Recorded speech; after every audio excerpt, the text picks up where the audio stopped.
My discipline, it's okay to be interested in consciousness, but get tenure first. Get tenure first. Now, there has been a change. I don't take credit for the change, but I certainly have been urging it. You can now get tenure by working on consciousness. Neuroscience has changed, that now there's a thriving industry in neuroscience of people who are actually trying to figure out how the brain does it.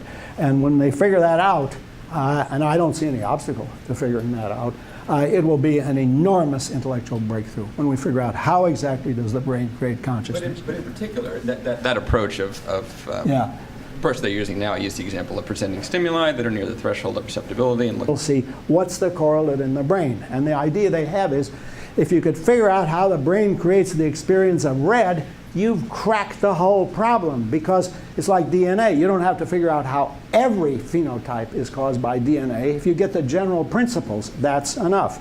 Now the problem is they're not making much progress. This is what I call the building block approach. It seems to me a much more fruitful approach is likely to be, think of consciousness as coming in a unified field.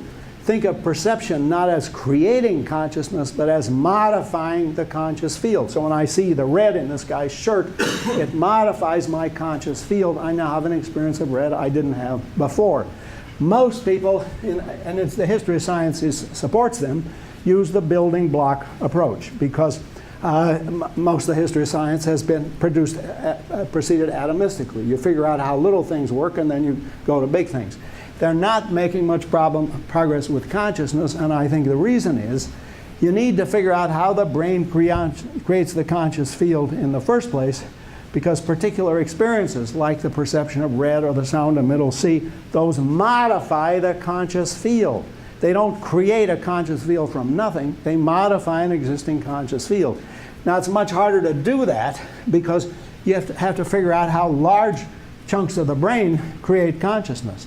And we don't know that. The problem is in MRI, the conscious brain looks a lot like the unconscious brain. And there must be some differences there. But yet, at this point, and I haven't been working on, I've been working on other things, but I want somebody to tell me exactly what's the difference between the conscious brain and the unconscious brain that accounts for consciousness. We're not there yet. However, what I'm doing here is neurobiological speculation. I mean, I'm going to be answered not by a philosophical argument, but by somebody who does the hard research of figuring out exactly what are the mechanisms in the brain that produce consciousness and exactly how do they work.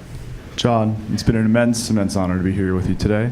Thank you so much for your time, and thank you for talking at Google. Well, thank you for having me.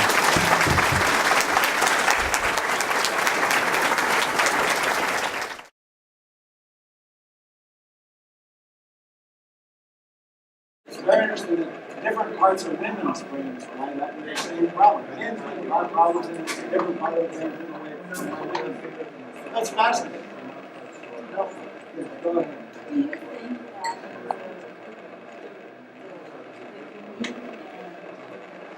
final institution is biology?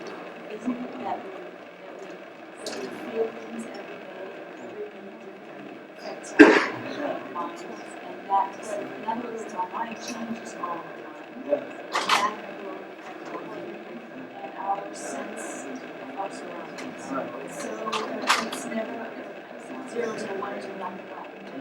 And it changes between. It's very hard to track. You're interested in getting something. So I'm saying if I feel Computers know this. so if I feel hot or cold, if I think that is a part of consciousness.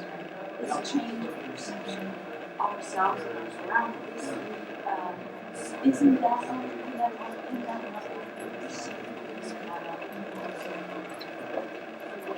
Well, in our present state of technology, the only known concerns are human and animal brains.